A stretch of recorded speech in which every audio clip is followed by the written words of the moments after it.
সূরা আল ফালাকে আমরা বহুবিধ জিনিসের অনিষ্টতা থেকে আল্লাহর কাছে পানা চাই, এবং অনিষ্টগুলোর একটা হলো আচ্ছন্ন হয়ে আসা রাত্রি অনিষ্ট।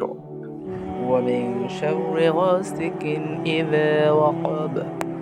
আর আমি আশ্রয় চাচ্ছি রাত্রির অনিষ্ট যখন তা আচ্ছন্ন হয়ে আসে। তাফসীরকারীগণ এই আয়াতের বেশ কয়েকটা ব্যাখ্যা করেছেন।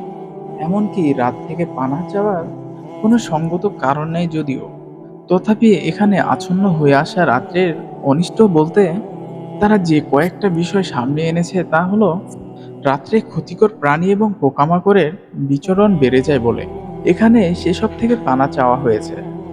রাতে ক্ষতিকর আত্মারা অর্থাৎ যে সমস্ত খারাপ জিন মানুষের অপকার ও সাধন করে তাদের বিচরণ বেড়ে যায় বলে এখানে সেসব থেকে পানা চাওয়া হয়েছে।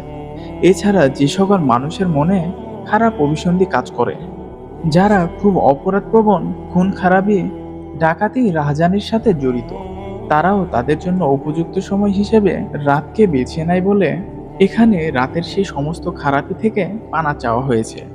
এই সকল ব্যাখ্যা তো আছেই, সেসবের সাথে কেউ কেউ আরও একটা ব্যাপার যোগ করেছেন, আর তা হলো রাত নামলেই শয়তান তার অসওয়াসা নিয়ে মানুষের মনে জোরালোভাবে প্রবেশ করে এবং তাকে নিমজ্জিত করায় নানানবিধ পাপে। তাই অন্ধকার রাতে এই সমস্ত শয়তানের অসওয়াসা থেকে বাঁচতে আল্লাহ তাআলার কাছে এখানে সাহায্য চাওয়া হয়েছে। রাতের অন্ধকারে আচ্ছন্ন হয়ে এলে শয়তানের অসওয়াসা বেড়ে যায়।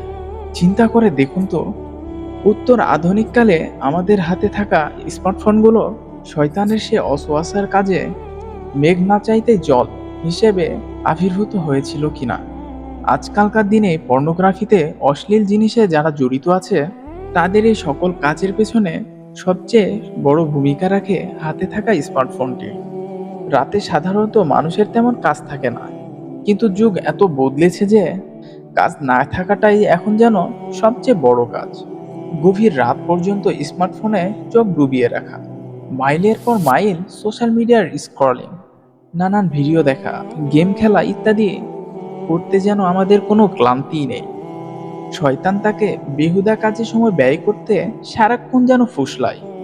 শয়তানের ফাঁদে পা দিয়ে আস্তে আস্তে এই ভিডিও থেকে ও ভিডিও, এই সাইট থেকে ওই সাইট, এই লিঙ্ক থেকে ওই লিঙ্ক করতে করতে সে যে কখন কোন চোরাবালিতে ডুবে যায় তার কোনো খেয়ালই থাকে না।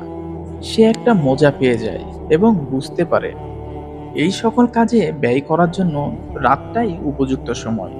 সে অপেক্ষা করে থাকে কখন রাত নামবে, কখন সে একাকী হবে, কখন তার আশেপাশে কেউ থাকবে না, এবং কখন সে আবার ডুব দিবে প্রতিদিনের চোরাবালিতে।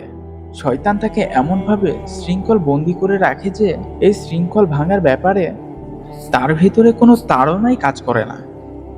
সূরা আল ফালাকে আল্লাহ সুবহানাহু ওয়া তাআলা সেই অন্ধকার রাতের অনিষ্ট থেকে পানাহ চাওয়া শিখিয়েছেন। সেই অন্ধকার রাতে মানুষ ডুব দেয় আরো গভীর অন্ধকারে, ঘর জুড়ে অন্ধকার, কিন্তু কোনো এক কোণায় ফোন থেকে বিচ্ছুরিত হচ্ছে এক টুকরো নীল আলো। সেই নীল আলো মানুষকে টেনে নিয়ে যায় নীলরঙা অন্ধকারের জগতে। উষার রব আমাদের সেই অন্ধকার এবং তার অনিষ্ট থেকে বেঁচে থাকার তৌফিক দান করুন। আমিন।